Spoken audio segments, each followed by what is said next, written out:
55th Mayor and Ambassador Mayor Andrew Jackson Young, the 55th Mayor of Atlanta.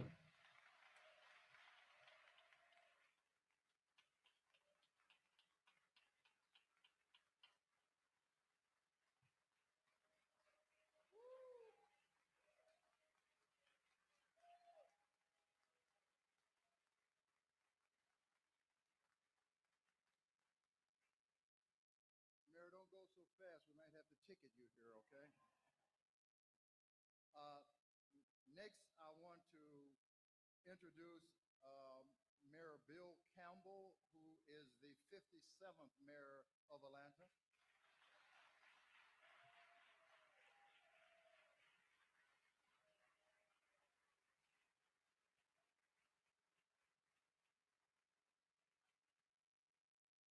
And then Shirley Clark Franklin, who's the 58th Mayor of Atlanta.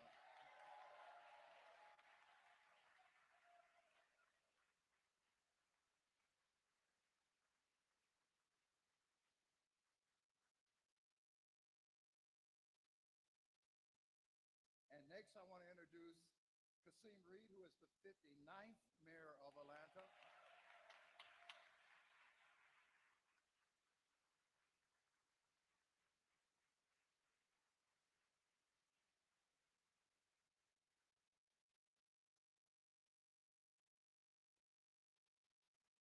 Our 60th Mayor is totally supporting of our efforts today, but had a scheduled conflict out west and couldn't get here in time for this rally. So I want to ask you to give Keisha Lance Bottoms a round of applause as well.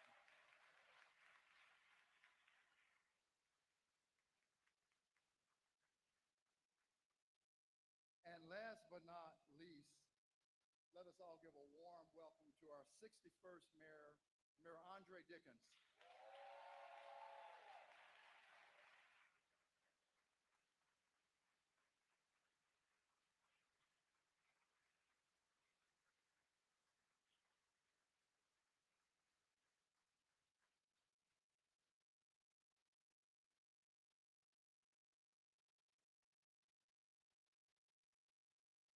And now, Atlanta, let's give all of our platform guests one more warm round of applause.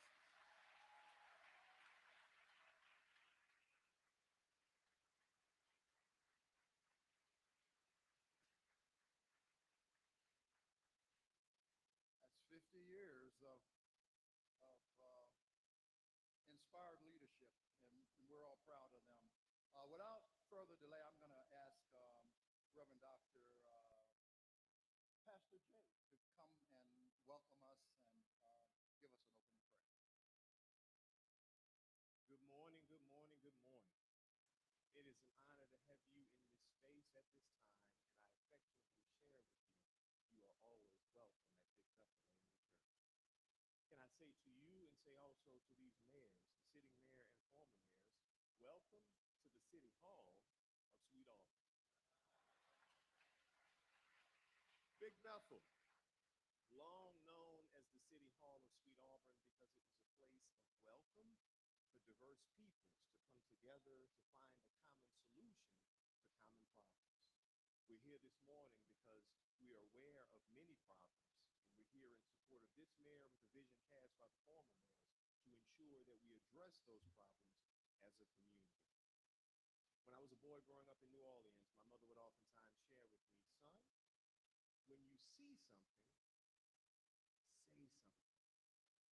If there is any problem I have with so many faith communities today, and so many pastors today, they see what's going on, but they refuse to say a mumbling word. Let me be clear. I'm not that kind of pastor, and Big Bethel is not that kind of church.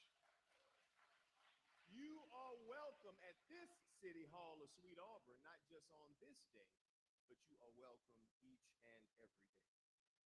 Your presence here today says that we are aware that there is an autocratic leader who has been deliberate in targeting blue cities that are in red states that are led by black mayors. But your presence here today says that Atlanta is different. It says that Atlanta has set a benchmark of excellence for inclusiveness with its business operations in the city and at the airport. It said that Atlanta sets the standard, not just in the southeastern part of the United States, but Atlanta sets the standard for the United States of America in terms of how business should be done.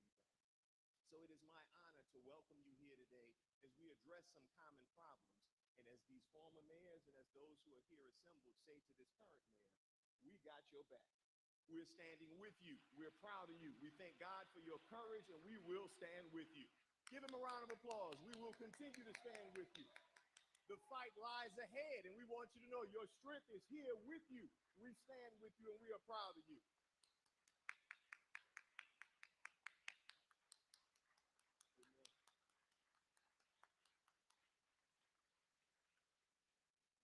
Now, where I come from, you need a little armor when you get ready to fight. So we're going to call on the one from above to protect us all for the fight that lies ahead. If you will join me, heads are bowed, eyes are closed. Precious and wonderful God, God of our weary years, God of our silent tears, and God who has brought us thus far by faith. We come before you assembled in this sacred and holy place, believing in you and invoking, dear God, your presence. We ask you, dear God, to wrap yourself around the city of Atlanta, to wrap yourself around this mayor and these former mayors, to wrap yourself, dear God, around every individual here assembled, and allow us to buckle down in support of this administration as it prepares for a fight. But, dear God, we call on those who have gone before us and those who have paved the way. We call on the name, dear God, of Maynard Jackson. We call on the name, dear God, of Julian Bond. We call on the name, dear God, of John Lewis. And, dear God, we call on the name of the Reverend Dr. Martin Luther King Jr. We are thankful for the examples of resistance they gave. And, dear God, on this day, we pray that their spirits will be with us as we go forward. This is our prayer in your precious, matchless, marvelous, and most holy name. And let all God's people say, amen. God bless you, and God keep you.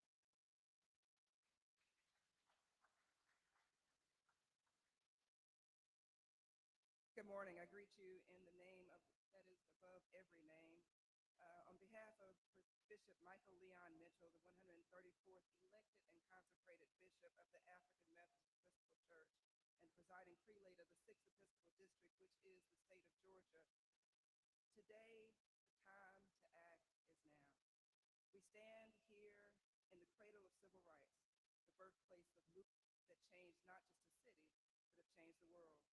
From all of the peach trees, Auburn Avenue to Cascade Road, to Student Movement Boulevard, from the pulpits of our churches to the classrooms of our schools, Atlanta has always been more than a place on a map. It is a mood. It is a moral compass for this nation. But today, that compass has been tested. Across our state and across this country, we see a dangerous effort to roll back the very progress that generations before us prayed for, marched for, bled for. Just weeks ago, Atlanta made national headlines when our mayor and city leaders stood firm and said no to federal funds that come with strings attached, strings that would have forced the city to abandon its commitment to diversity, equity, and inclusion. That decision cost Atlanta $37 million, but it reminded us that some things are worth far more than money. Our soul is not for sale.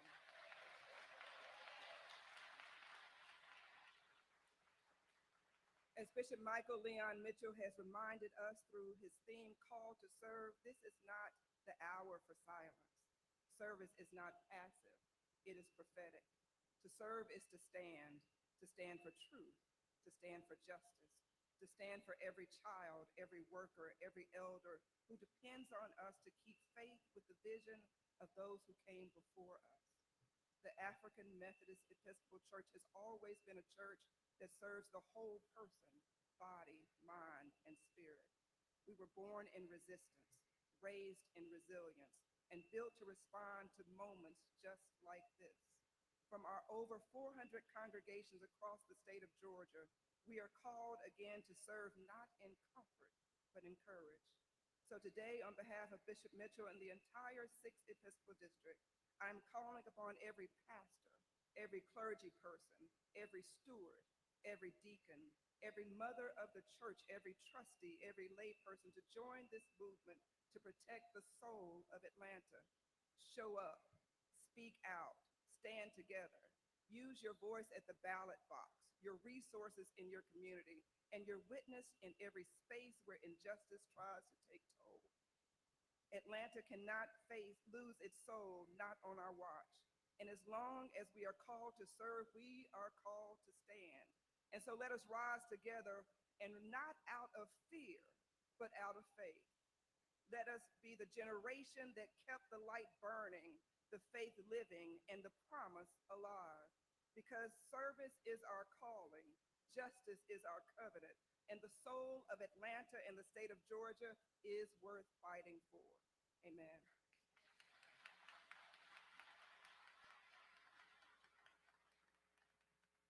Thank you, Pastor, and thank you, Elder.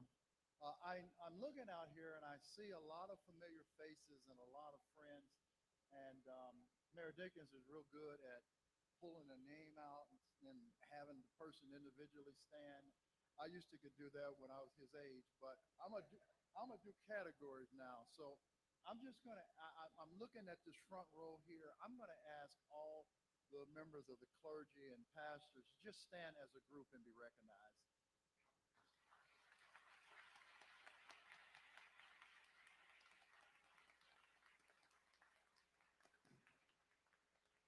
I also see elected officials and former elected officials. So if you are currently an elected official or formerly was an elected official, would you please stand now and be recognized?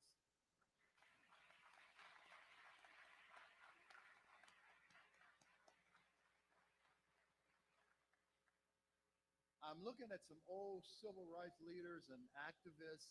If you consider you're part of the civil rights or the activist movement in Atlanta or Georgia or anywhere in the United States, would you please stand now as a group and be recognized?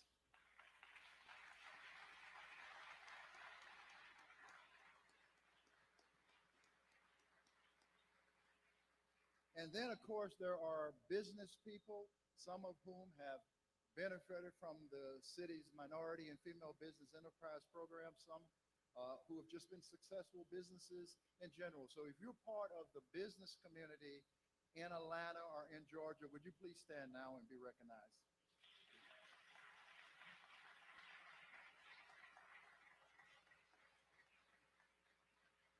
Thank you all for being here.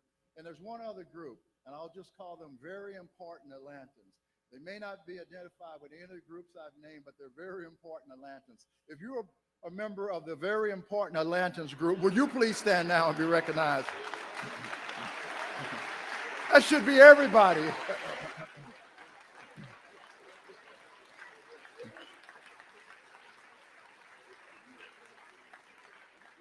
I think Marcy is still at least 3 times with 3 different groups.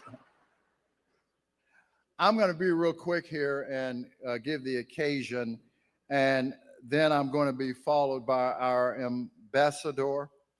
I'm sorry, then I'm going to be followed by our mayor, and then followed by our ambassador, and then Mrs. Jackson, and then we got a freedom song that I won't lead you, but we've got somebody who can really sing, and if we're lucky, they might allow us to sing along.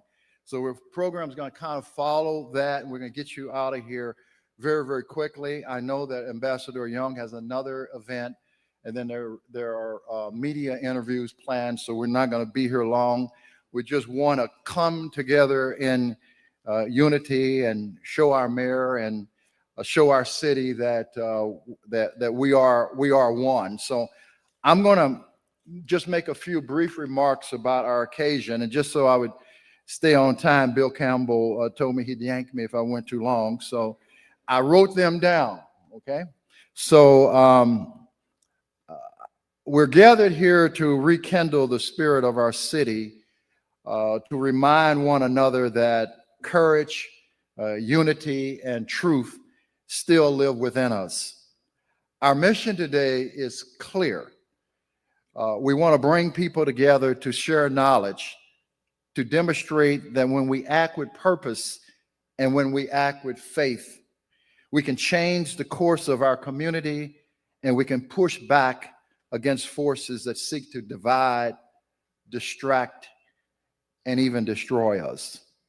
We're here to awaken a new movement, one rooted in love and one rooted in justice, and in the unwavering belief that there is strength in unity and soul in our numbers.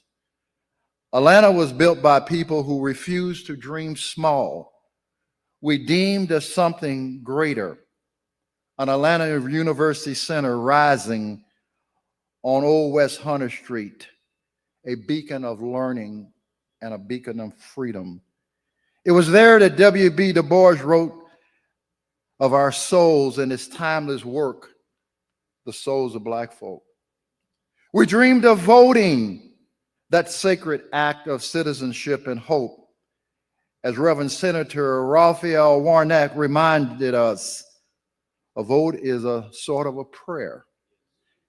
And so in 1949, A.T. Walton and John Wesley Dobbs, Maynard's grandfather, formed the United Negro Voters League to give prayer both voice and power. We dreamed of changing hearts, and we dreamed of changing systems and reshaping public policy, transforming not just this city, but transforming this nation. Dr. Martin Luther King gave that dream its moral fire, and Ambassador Andrew Young gave it its practical wisdom and strategic vision. And then came Maynard Holbrook Jackson, followed by a bench of 6 strong mayors, 5 of whom are with us this morning, showing us that City Hall could be more than just marble tower. It could be a lever of justice, could be a lever of fairness, and it can be a lever of equal opportunity for all. Now, this is the dream that is under attack today. And this is why we are here, to defend it, to preserve it, and to pass it on to future leaders stronger than before. We will never, let me say this again, we will never deny the values that have not only made this city great, but have made this city just. And as the great jazz artist Gregory Porter sings, there will be no dying here today. There will be no love dying here today. And I say unto you, there will be no justice dying here today. There will be no fairness dying here today.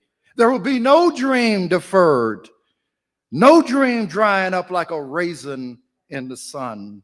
Not today, not in this city, not on our watch. We are here.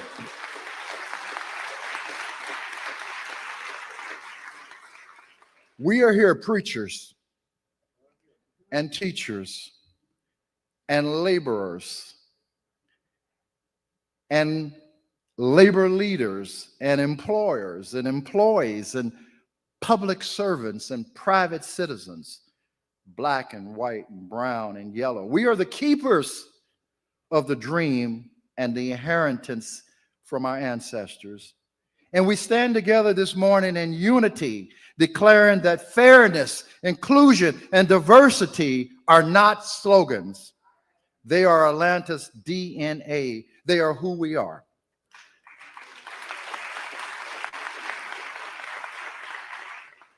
So this morning, we lock arms in the name of Richard Allen.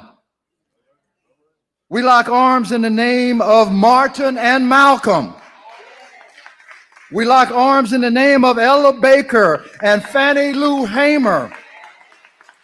We lock arms in the name of Maynard Holbrook Jackson. And yes, in the name of Jesus, We so do this to honor those who gave their lives so that we might live in peace and that we might live in freedom and that we might live in justice. We do so to say to our mayor that you are not alone. We are with you. We got your back. And we will not leave you alone. This is our story. This is our song. This is our prayer. This is our occasion.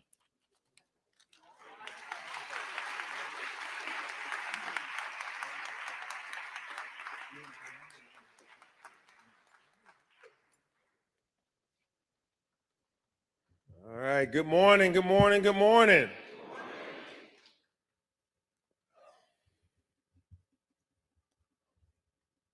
I was glad when they said unto me, let us go into the house of the Lord. One more time. Here it is, our people find ourselves at church. In my opinion, this is where all good things start.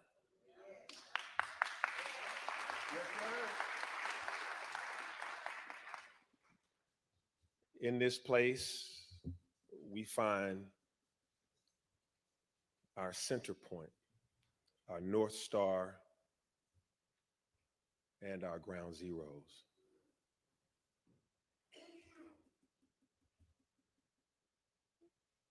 When David was about to confront Goliath, he shared with Saul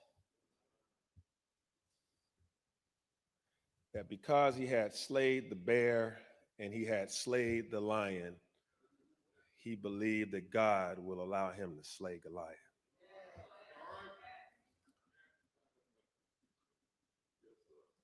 I stand in a pulpit of Big Bethel on Sweet Auburn in a city like none other in the world.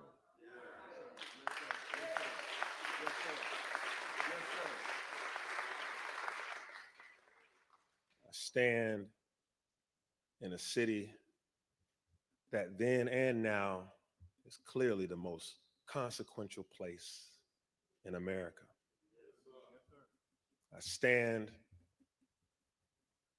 with folks who have before had to slay the bear,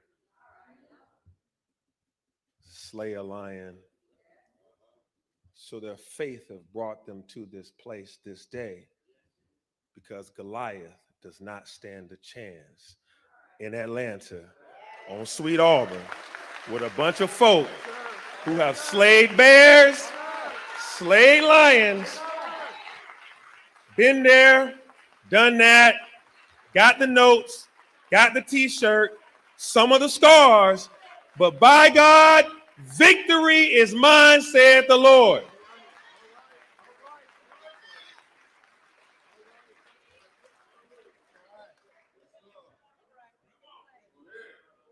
That's just part one of the good news. I could walk out and go to my 7 other meetings from that part one. But part two is that in a consequential city, in a church house, on a place like none other in Sweet Auburn,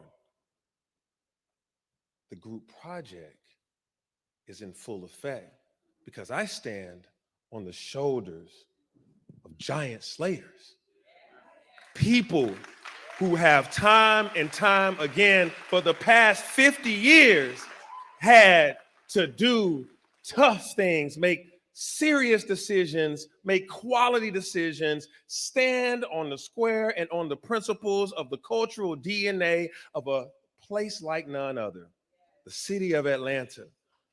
So my whole life, I've had a black mayor, Maynard Jackson, Ambassador Andrew Young, Bill Campbell, Shirley Franklin, Kasim Reed, Keisha Lance Bottoms, and yours truly.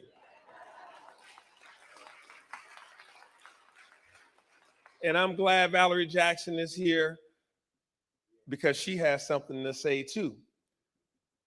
So I stand in a square, not just because I've slayed a bear or I've slayed a lion that I can face Goliath. Part two is I'm happy because I got some soldiers, some folks that have done it before, some folks that have invoked you all to do it with them, so we don't have to do this alone. That's good news, part two. And third is the value of the folks that are in this room that roll up their sleeves every single day, the pastors that stand in pulpits every single Sunday and all throughout the week praying for folks and helping folks. And then the world's greatest city council. I'm looking at you all, Doug Shipman, Marcy Collier Overstreet, Andrea Boone, Matt Westmoreland. I saw Jason Winston, Liliana Battiari. I saw Lewis somewhere over on that side. Michael Julian Bond coming in the back. And Wayne Martin on the way. And anybody else that's running for something between now and Tuesday. You too, Rob Pitts. God bless you on Fulton County.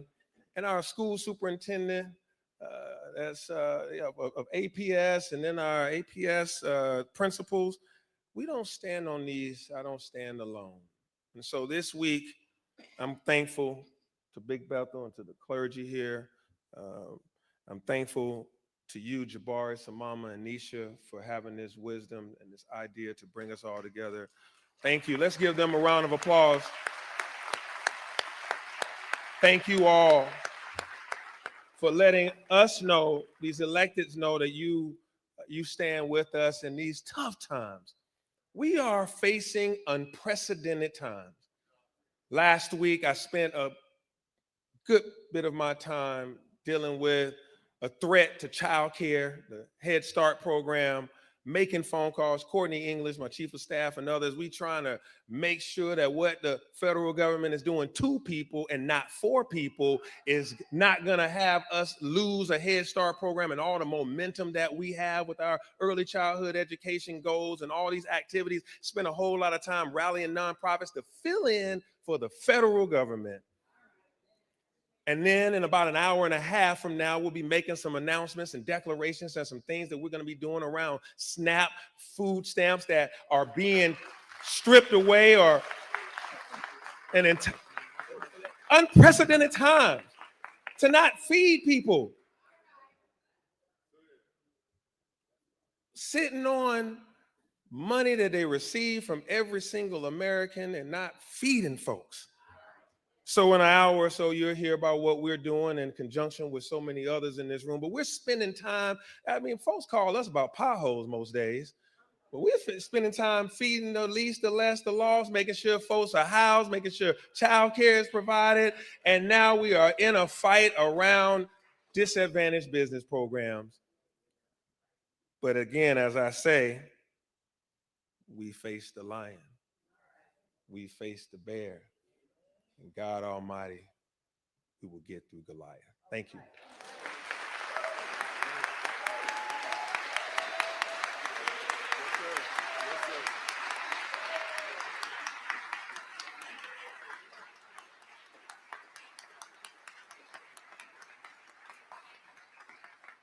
Now, the mayor just talked about his work plan, what he is doing, and what he's got to do. The purpose of us being here this morning is to talk about our work plan, what we're doing, and what we got to do. And I think if the mayor on the policy side and the city council are doing what they're supposed to do and all they can do, at least we can do is to come together as a community to discover how we can be supportive, what we are to be doing. And we plan to roll that out over a 12-month period. Now I want to bring someone who needs no introduction, star of a great film, Andrew Young, The Dirty Work. He was wonderful there. I thought he was Stokely Carmichael for a minute. He was speaking so radically, But let's bring our ambassador forward and have him bring comments in his own behalf, but also on behalf of all the former mayors.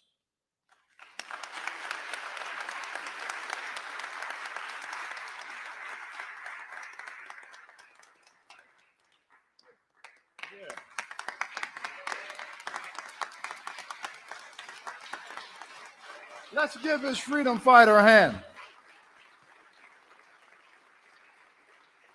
It's not working. Yeah, There this you is go. working. There you go. Thank you very much. I'm going to try to be quick, and that's very difficult for a preacher and a long-term politician. But this is where it all began. These ideas didn't come from Washington to us. It came from us to Washington. And I think we're holding up well. But let me just make a quick summary.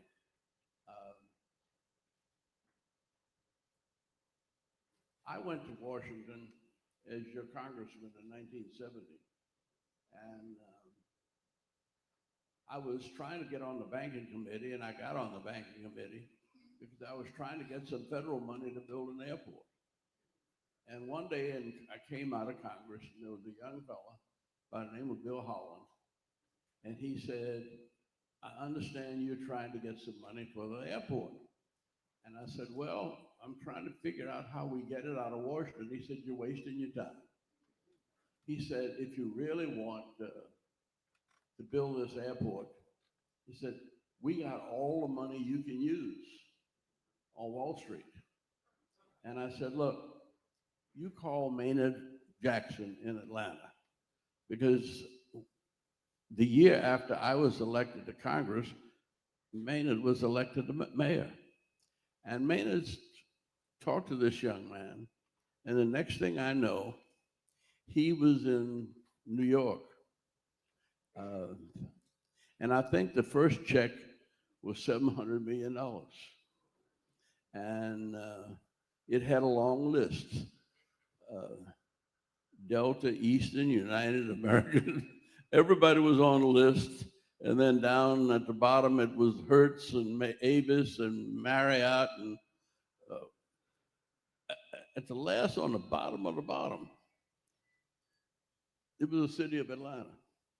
And when I got there, we were getting our second tranche. And the young man there, some of you all will remember him, Ricky Grigsby. I said, why did you put us on the bottom? He said, that's why I went to law school. He said, in fact, he said, that's why you called up Howard University and got me into law school at Howard. And I said, what's that got to do with it? He said, well, that's why you're on the bottom. The city's on the bottom. Because everybody has to go bankrupt before you have to pay. Now, right out of that, I think the last time I talked to somebody at the airport, there's been an accumulation of $62 billion that has gone through that airport. I remember when we first were getting ready to open, Maynard was mayor and everything had been done, but they forgot about paving the parking lot. And there was a young woman who was on welfare. She had 3 or 4 children. She was living in the public housing project at Techwood Homes. But she also had a degree from Georgia Tech. But she was a divorcee with small children, and she just happened to be white. She might have even been blonde. I didn't meet her. But I know that story, and I'm thinking that it seems like the U.S. government has a preference for women who are blonde. If you're a blonde woman, you can get a job as department head of anything around Washington. And so she was blonde. I think she was blonde. but she put in the lowest and best bid for paving the parking lot. Now that she had been discriminated because she was a woman, and she couldn't do anything but pave her friends' driveways. Well, this occasion took a woman on welfare uh, who'd been mistreated by a man who was probably a white man, uh, and she went from welfare to being a millionaire on one contract. Now, why would we walk away from that? You know, when I was last in the airport, well, when I was mayor, there was a young lady by the name of Rita Samuels. And Rita, I remember the guy said, we have $800 million of contracts that we've given to women in the airport. And the women started clapping, and Rita Samuels jumped up and said, wait a minute, don't clap for that. It should have been $1 billion. And sure enough, pretty soon it became $1 billion. And everything that's made this nation great, we've done well here. Now, it goes all the way back to the public schools.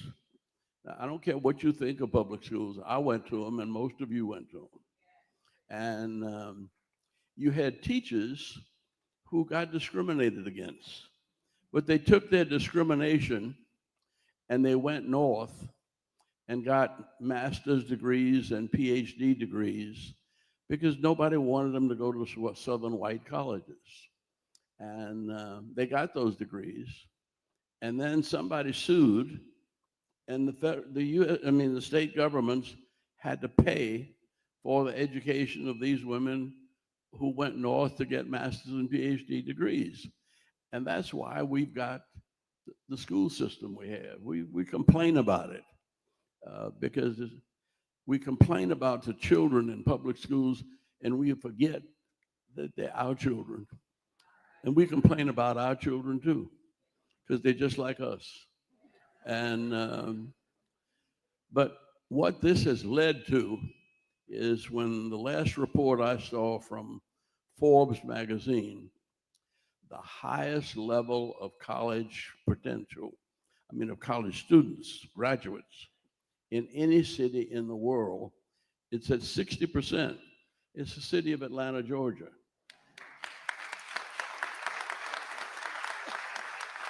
That came out of, I think, the fact that when we were discriminated, we found extraordinary ways to combat discrimination, and we went on and did it our way.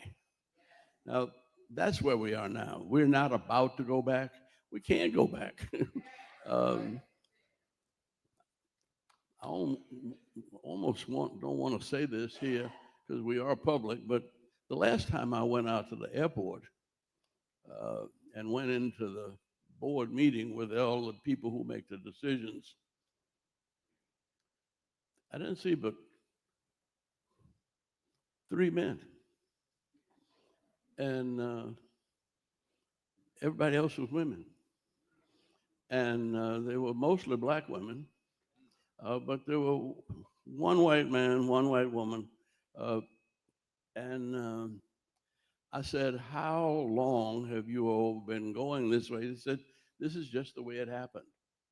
That we started out trying to keep the planes on time, trying to keep everybody working, trying to make sure it's the busiest and the best airport in the world, which it is still. And it just happened. We didn't try to make it happen. And so I think that we have accidentally, with the guidance of God and the leadership that you have elected and the humble submission of the service and prayers of our citizenry, we've become one of the best and one of the great citizens of the world.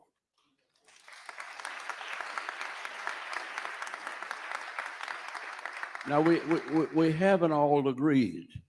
And I remember when all of the friends who went way out on a limb and supported me to run for mayor came to me and said, "Now, Andy, we've been with you on everything you've done so far, but this Olympics thing, come on, just leave that alone. You're going to make Atlanta, leave Atlanta with $700 million in debt like Toronto is." And I begged to differ. And I pleaded with them to let us, I said, well, if you don't want to help, just watch us. And then a whole nother group of people came together. And before long, they were announcing that the Centennial Olympic Games were coming to Atlanta. And I mean, even the most visionary friends I had did not believe that that was possible. And yet it happened. And with all of the problems, we raised $2.5 billion with no government money. And I think minorities got 41% of that. And we ended up with $100+ million surplus.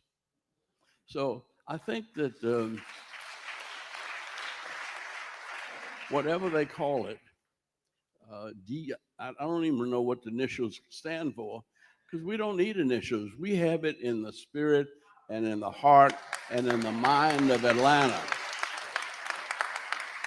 And it's not a program, it's not a decision or congressional legislation, it's a way of life. And it's working so well. The only problems we have are the problems when we didn't rely on it. And that was when we got to arguing about the flag with Roy Barnes.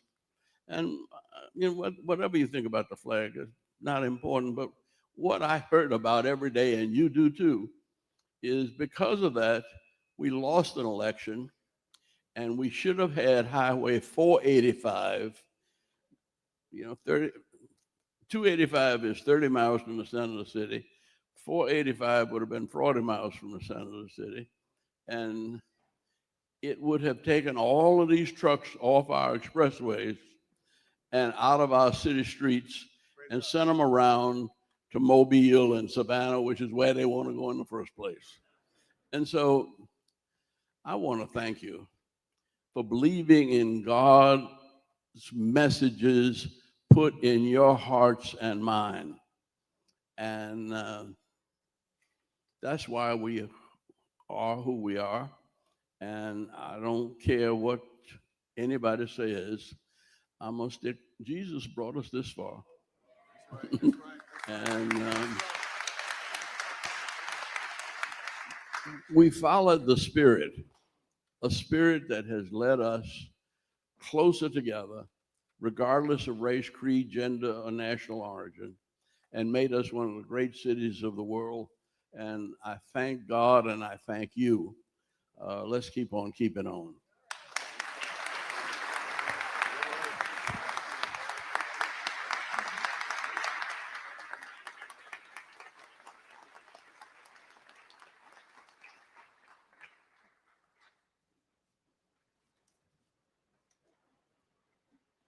The great Maynard Jackson meant so much to all of us. I think it's only appropriate that we hear from our former First Lady and the wife of Maynard Jackson. Thank you.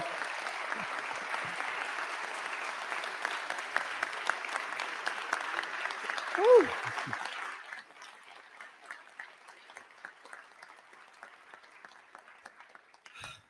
Thank you, and good morning, Atlanta.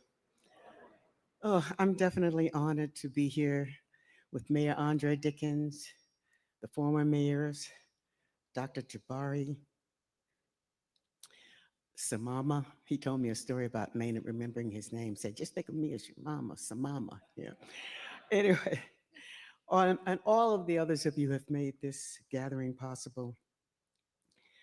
Maynard would be very proud to see that a half century after his administration created Atlanta's Minority and Female Business Enterprise Program, that so many of you are here to honor its legacy and to declare that we will not allow the principles of fairness, diversity, and justice to be rolled back. Now, you younger ones, I see a few who look like they might be under 40. Yeah, you younger ones may not really know of the tough fight for minority and female inclusion in Atlanta's municipal contracts. In a city that was 51% Black, less than one half of 1% of contracts went to minorities and women. Maynard wouldn't stand for that. Maynard's politics of inclusion became a model not only for the state, but the nation. In 1983, the US Congress passed a law that mandated any city or state that received federal transportation funds would have to allocate at least 10% of those funds to minorities and women. It went all the way up to DC and even beyond. If we stop valuing diversity, we not only hurt our economy, we betray the very spirit of justice and opportunity that defines Atlanta's identity. We cannot let that image fade due to a lack of action in response to today's challenges. We must unite our strengths and resist the injustice we face in having equal opportunities erased or rolled back. Maynard often said, we have to fight to get free and fight to stay free. Today, 50 years later, we are called to continue that fight, not just for the DEI program, but for the moral clarity and unity that built Atlanta. To be part of a larger struggle for equity across this state and nation. Some call us woke, but are we? Are some of us falling asleep on the job while others are rebuilding barriers? Today, 50 years later, we're called to continue that fight because it's not just about jobs, but about dignity also. Years ago, I was walking through Hartsfield Jackson, and an elderly man ran after me, Miss Jackson, Miss Jackson. And as he ran up to me, he said, Miss Jackson, I just want to tell you that when I first started working here at the airport, I was just a shoe-shine boy. But your husband made it possible for me to learn how to write a proposal and to write a proposal for my shoe shine stand. And Ms. Jackson, I went from being a shoe shine boy to a businessman. That's what I'm talking about. Woo! The pride and dignity that I saw on his face, I'll never forget. I was touched by him and the many others who've told me similar stories. Andy, your story about the woman who got the parking lot, the paved parking lot, reminded me of a young man that I made an award to at the Maynard Jackson Legacy Awards at the airport a couple of years ago. And I talked about how Maynard was facing all of these major companies. And they kept saying, well, Mr. Mayor, we just can't find qualified people to work with, qualified contractors. And so Maynard told them, and I digress here, and please forgive me for the length of my talk. But Maynard told them, he said, gentlemen, and they were all white, no offense. He said, gentlemen, I have walked every inch of this airport, and from what I see, 75% of it are runways. And what is a runway? But a long driveway. And we can do driveways. And after that talk, one of the awardees came to me, he said, Miss Jackson, I just want to tell you that I was one of those people that made driveways. And he said, and I got a contract with the city through the Equal Opportunity Program. And he said, and I have now been involved with 3 runways laying the ground. So, all right, back to the businessman. Whew. That businessman, that now elderly, proud businessman, reminded me of others who have talked about their Maynard stories and the many women who Maynard opened doors for at City Hall and led to significant corporate careers like Ingrid Saunders Jones at Coca-Cola, or female contractors like Karen Duckett, a woman of color who helped to design the new terminal, paving the way for Jan Lennon, who is now the deputy general manager, a woman of color, for Hartsfield Jackson. Now, actually, she runs the airport, but don't tell Ricky Smith, who's the general manager, that I said that, okay? You'll probably hear it anyway. Maynard also gave Stacey Abrams her first job in politics as the student coordinator between City Hall and the HBCU schools. Maynard's politics of inclusion meant unity, individuals and groups forming a complex whole for a better outcome. And we here today may not always be on the same page, but we're in the same book and we're on the right track. Although Mark Twain once said, you may be on the right track, but if you just sit there, you'll get run over. So we have got to act, we have got to move, and today here, coming together to create a stronger force, a unified action, resisting efforts to eliminate diversity, equity, and the politics of inclusion. I know you Morehouse men are familiar with Dr. Benjamin E. Mays saying, if you believe in something, you've got to act on it. If you don't act on it, it's not a belief, it's an opinion. And I tell you, I know that we've got no shortage of opinionated people. But so what we need now are more believers. Your actions today will not just impact Atlanta's future, but will extend to the state and even the nation in its service, as did Maynard's.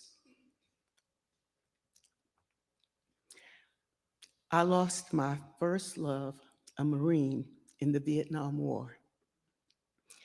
And he came back home in a casket draped with the American flag, recognizing his service to the nation.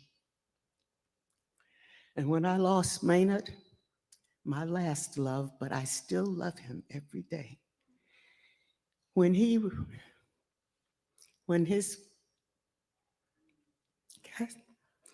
casket returned draped with the American flag, even though he never served in the military, he had served the nation in many important ways, and it had been recognized.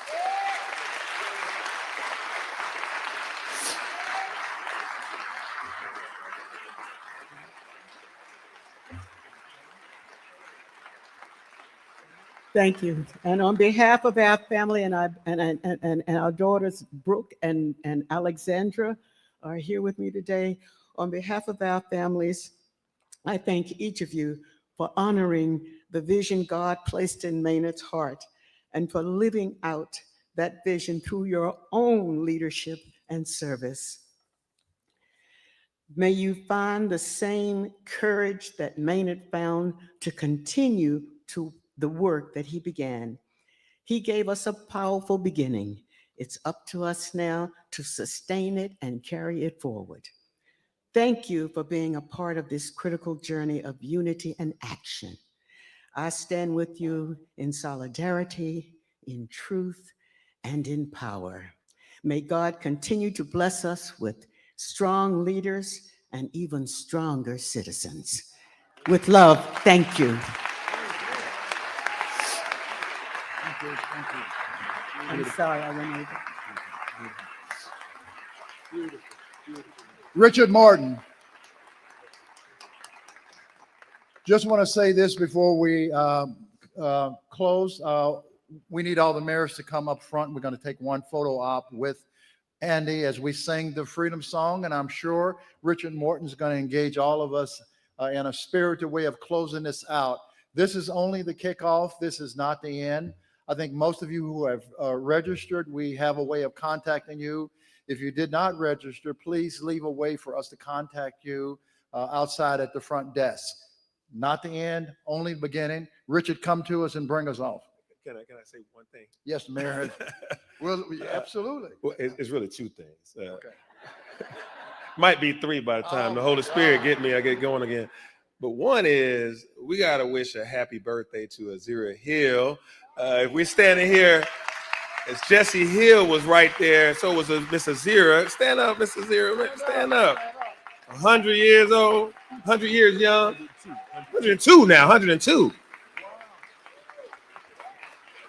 Talking about the civil rights movement and the fight for justice all her life. Thank you.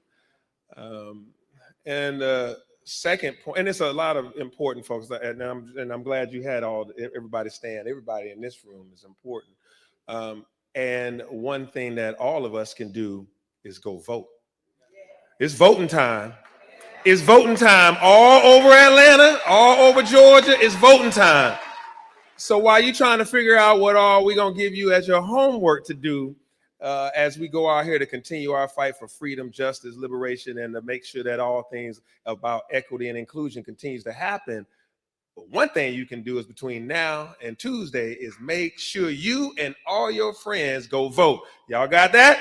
All right, let's go vote. Now back to you, Dr. Samama. And as Richard's engaging us, I want the mayors to begin to make their way down to where our ambassador is. And we're going to take a group picture and sing from down there. And I assume everyone will be able to join in? Sure. All righty. When Jabari asked me to sing We Shall Overcome, I had to go reflect on a name, Lucille Simon. Many of you don't know her, but she was just a common lady in Charleston, South Carolina. She was picketing American Tobacco Company. And she sang this song, We Shall Overcome. We would not even know about this song had it not been for this unknown lady who went to Tennessee at Highlander Folk School. And while she was there, she sang this song, and Zophelia Horton, who was a culture fair person there, learned the song and she taught it to Pete Seeger. And that song became a song that we sing all around the world. So what I want you to do for me now, I want all of you to stand. All of you to stand and move closer. Your left hand, I want it turn downward. Your right hand, turn up. So you can grab the hand of the next person to you. Come on over.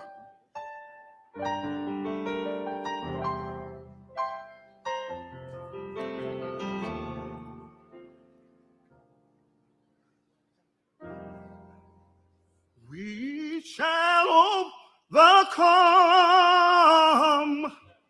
We shall overcome. We shall overcome. Someday.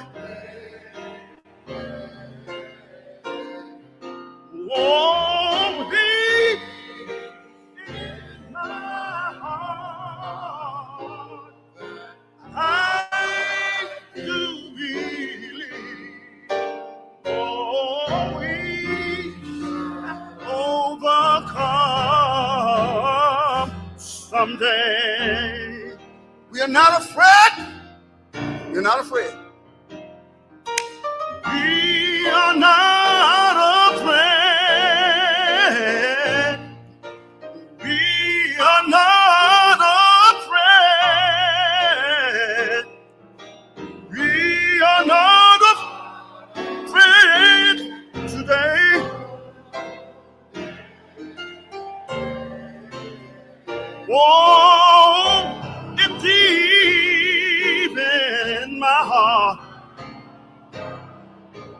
I do believe we shall overcome someday. We are not afraid. Oh, we are not afraid. Oh, we are not afraid. We're not afraid. Today,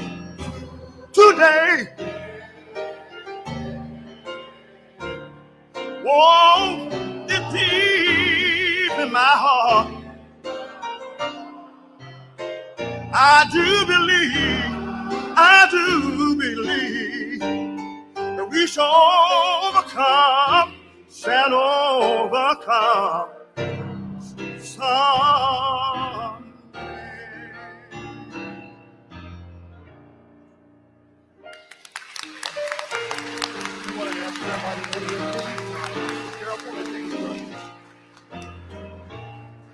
We bless you. We thank God for you. We invite you to go in peace and go in the spirit of activeness. But remember, you are always welcome at Big Bethel AME Church.